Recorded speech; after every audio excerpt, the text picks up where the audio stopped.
Welcome in and welcome back to the Down South Philly Show brought to you by Sports Lounge Media. We got a good one today. Before we get started, though, make sure you do me a few favors. Make sure you smash that like button. I need you to hit the bell to get your notifications. And as always, subscribe. We're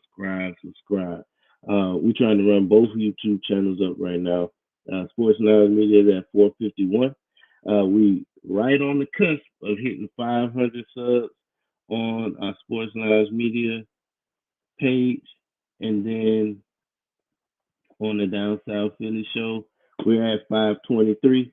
We on the road to 1,000. So go ahead and hit that subscribe button for me. We got some good stuff to talk about today.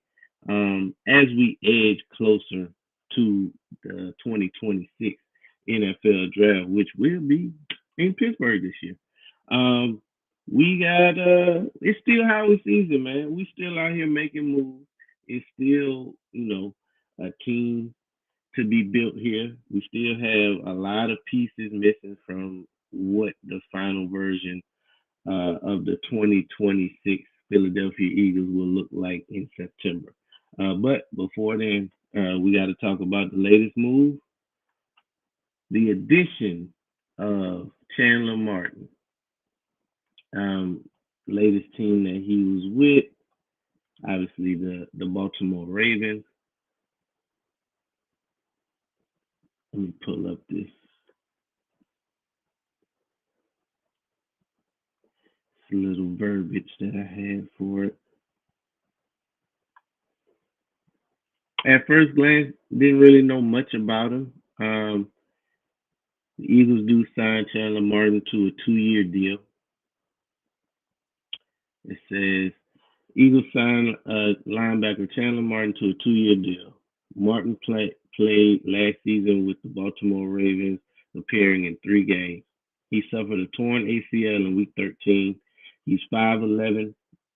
Martin began his college career at East Tennessee State before playing at Memphis in 2023 and 2024. He earned first team All AAC honors in both seasons with the Tigers. Martin went undrafted in 2025 and signed with the Ravens, so he's undrafted. He was undrafted. He was waived. He was waived as when the Ravens cut their roster to 53 players, but re-signed to the practice squad. Martin was elevated for 3 games and played solely on special teams. The 23-year-old joins the linebacking room with Zach Bond, Jahad Campbell, Jeremiah Trotter Jr., Smile Munden, and Chance Campbell. So just a depth piece. If you're wondering what this means, obviously our linebacking group is probably one of the deepest that we have on the team, if I'm being honest. Sounds like he was primarily a special teams player in limited action last year. He did get hurt in Week 13. ACLs are still pretty serious, but not as serious as they were, say, 10, 15 years ago. So I have no doubt that he will bounce back. Sounds like he's gonna, potentially be a special teams player for us, practice squad player for us. Probably at the end of the day, a camp arm, camp body that is. So welcome to Philly, Chandler. Love to see what you do. Hopefully you can become one of our special team aces and earn your bone, make your bones there, because our linebacker room is kind of stacked. So when we think about, obviously we did lose in the Kobe Dean, which was a huge loss. He signed a huge deal with the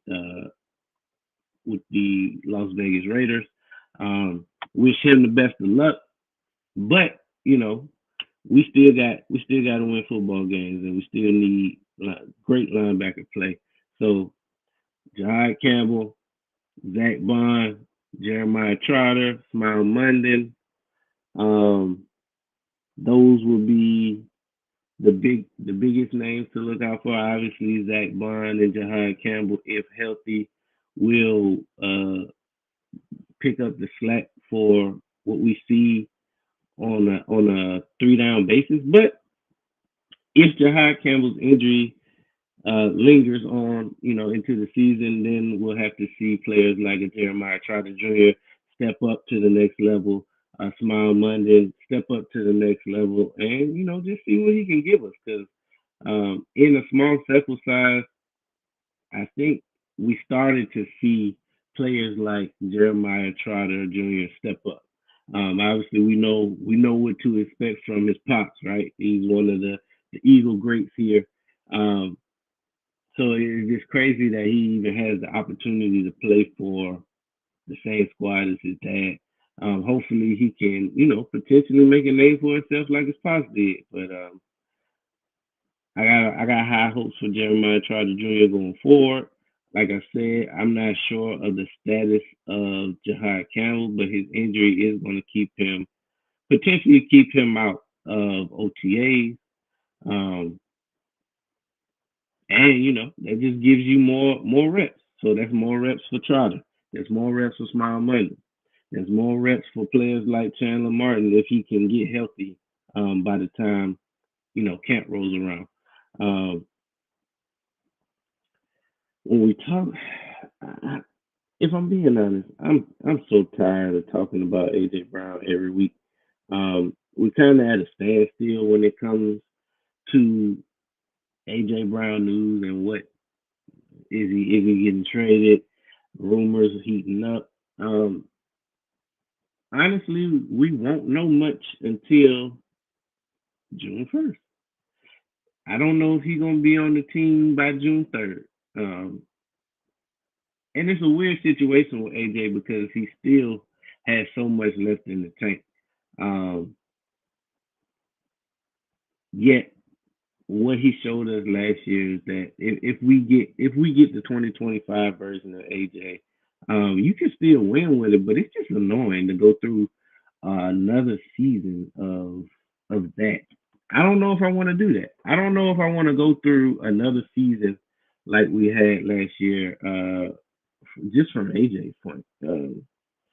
Just staying in the media, little slick stuff, social media, hidden meaning in posts, going on tangents on live stream. So it's just a lot of things that I could do without. I say this again on a weekly basis. I still believe AJ Brown is a top five, maybe even top three wide receiver in this league. Especially when he's locked in. Even last year, with all the distractions, with as bad as the offense was, he still was able to log another 1,000 yards. He still was able to log seven touchdowns or something like that. So he definitely, commands a double team. He commands your attention on the defensive side of the ball. Um, but I'm just at the end of the day, I'm just so tired of talking about AJ Brown. Honestly, because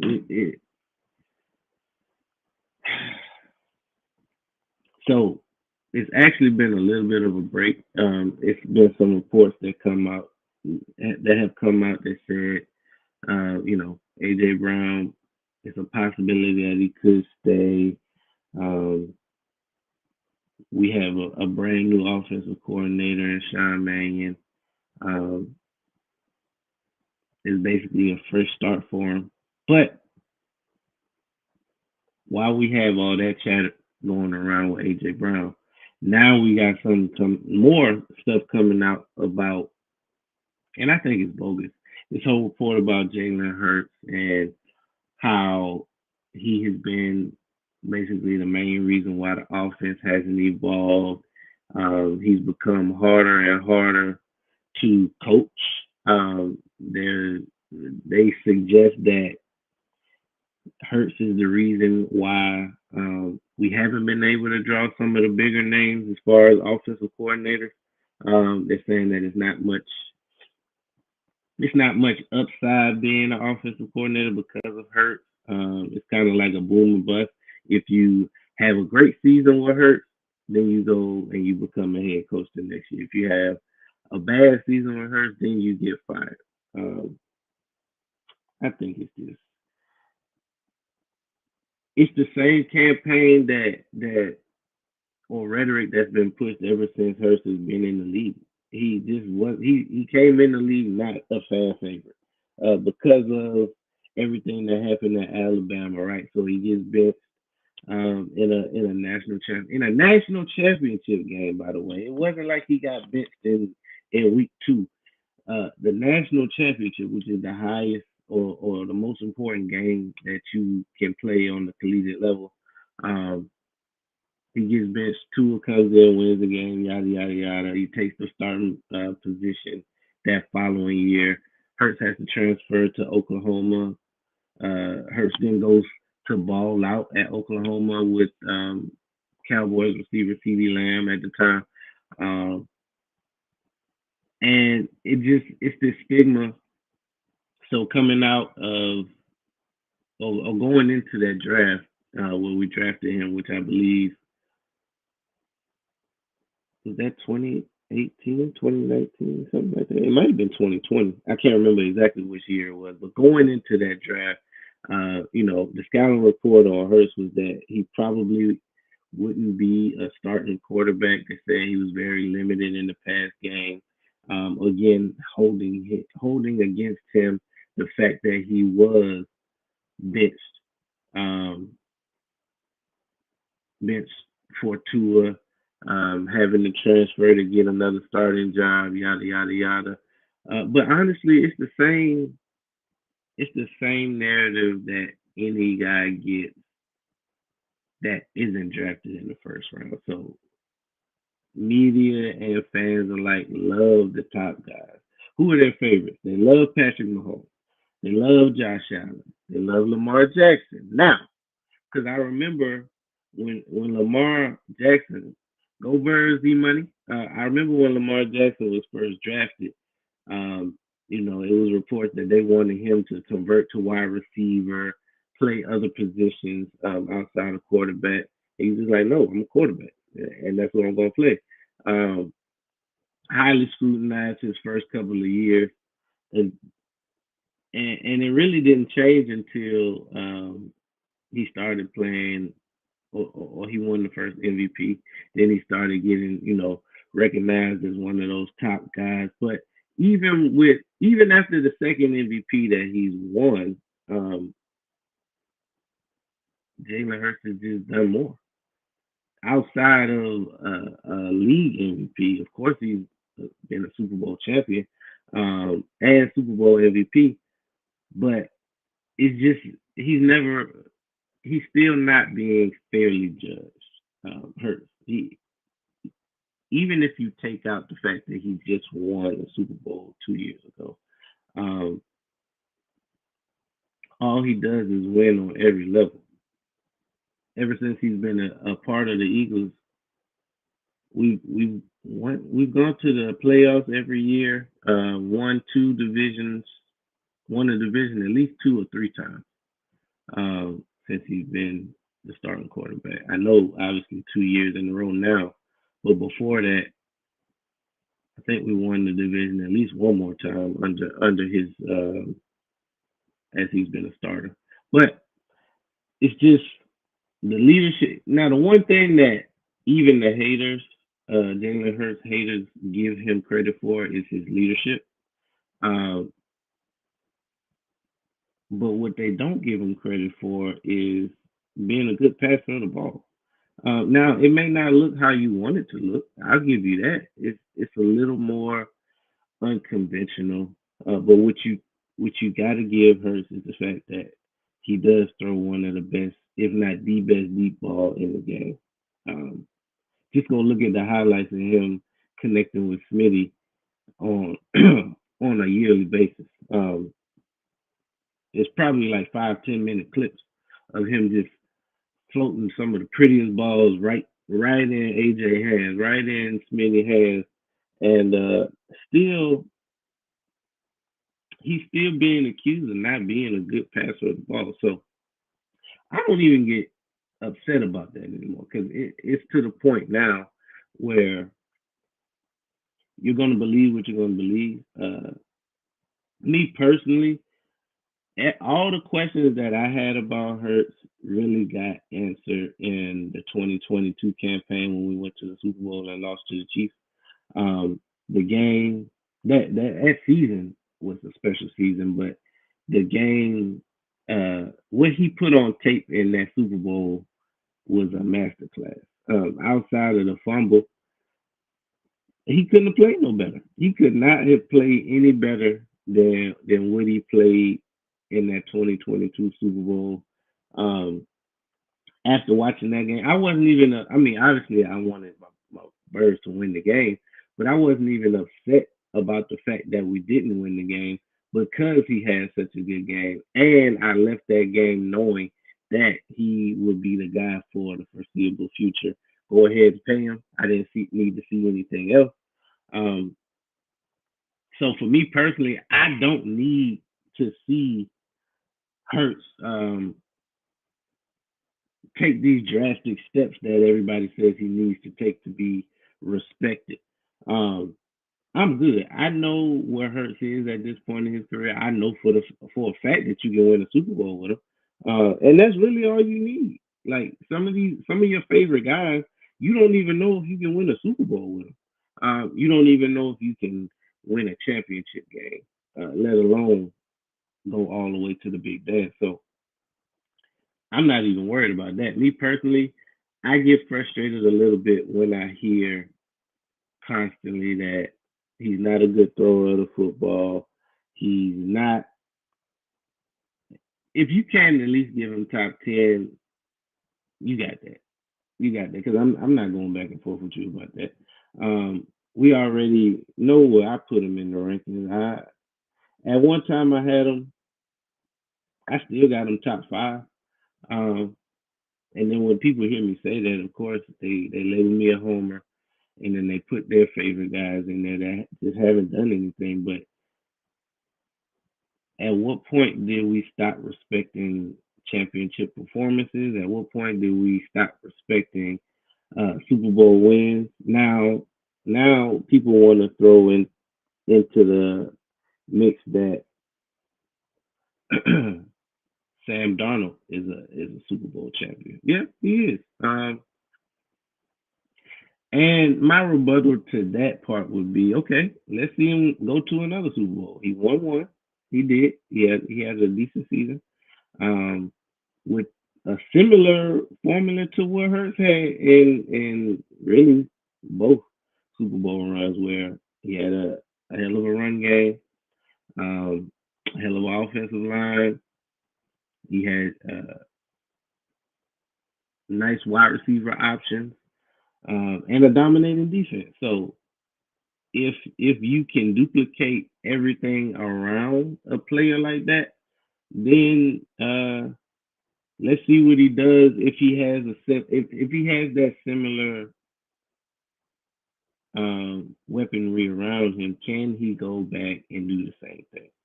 Let's just see him do it again because I saw my quarterback go to 2 Super Bowls. He's been to 2. So while you do have a valid point now about putting um, Sam Darnold in a different tier, so I think Sam Darnold deserves to be in the discussion of a top 10 quarterback. If we're being frank, I think we've seen Sam Darnold go take 2 teams to 14, lead 2 teams to 14 wins 2 years in a row. Um, and this time it ended in confetti. So you got to give him respect on that. He's shown us 2 years in a row that he can play elite level football for long stretches of time. The biggest question marks coming into the 2025 season was, can he do it in the big game? Now, I don't necessarily know if I can say it was answered. Obviously, he did win the big game, but my biggest thing with that is you just got to do it again. You got to continue to do it, just like everybody did with Hurts when he went to the Super Bowl in 2022. Now, obviously, Hurts lost. The Eagles lost in 2022, so it's not exactly apples to apples. But It's hard enough to make it to one Super Bowl. Now, let's see if he can do it again. That's all. And then, if he is able to make it to two, then that's a different conversation. We got to put more respect on Sam Darnold's name. But you got to give him all the credit that you would give a quarterback that has made and won a Super Bowl because it's so many quarterbacks that don't get the opportunity to do so. Uh, so when you have reports come out like Hurts is a problem, he's almost uncoachable. I'm not buying it. I'm not buying it. I know what I saw with my own eyes. Even last year, with it not being great, um, the guy's smart, man. He doesn't make mistakes. He doesn't force balls that if he don't see it, he's not gonna force it. So, excuse me. That's one I'm at with it. I don't. I'm not gonna believe any frivolous report like that. You can just cast that aside with a grain of salt, and let's move on. Let's move on to something else. Obviously, this saga with AJ Brown is still. Uh, we don't know. We don't know what's going on with that. We won't know until after June 1st. Maybe if a team gets desperate enough to offer something in the draft, something might shake. But I don't. I doubt it. I doubt it. We all know what's going on with the salary cap and how after June 1st the cap hit drops from like 40 million to under 20, which makes it more ideal to move him at that point. But at the end of the day, it doesn't make a whole lot of sense uh, to speculate until after that date. Now, once June gets here, things are probably going to heat up again. We're probably going to get all these reports about teams like the Patriots getting closer. Um, I know the Rams were in the mix for a while, but then they went ahead and paid Devontae Adams, so you got to think that they're probably out of it. The other thing that'll be interesting is how the draft falls. I think we'll get a better idea of how we're going to treat the AJ situation by how the Eagles draft. Do we take a receiver in the first round at 23, or do we move up to get our guy if he's there within a certain amount of picks? Um, do we do both? Do we trade AJ on draft day? Do we trade AJ on draft day to move up in the draft to get our guy at wide receiver? Do we trade up to get Sadiq, um, Kenyon Sadiq, or a player of his caliber? Maybe, maybe we got some pieces. We have the options. Obviously, it's not ideal to eat $40 million in as a cap hit, but teams are out here doing more. I mean, look at Tua's cap hit. I think Tua's cap hit is over 100 mil, if I'm not mistaken. Let me fact check that. Tua's cap hit in 2026.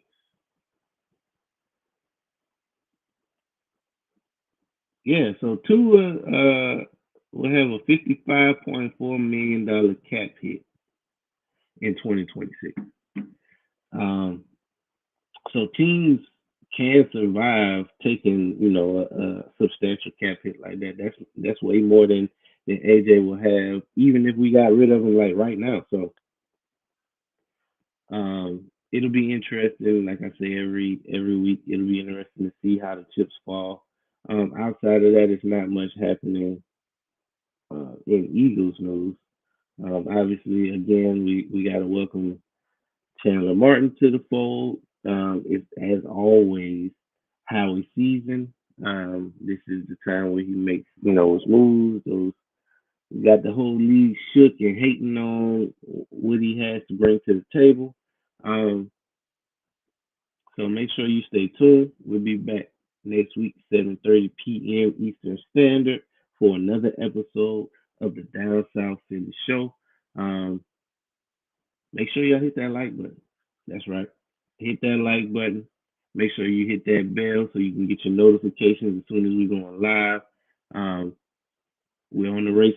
We're on the road to 500 subs on the Sports Lounge Media channel. So if you can, go ahead and smash that subscribe button as well. Like I said, we will be back next week, 7:30 p.m. Eastern Standard. I am your host, DP, signing out. Go Birds.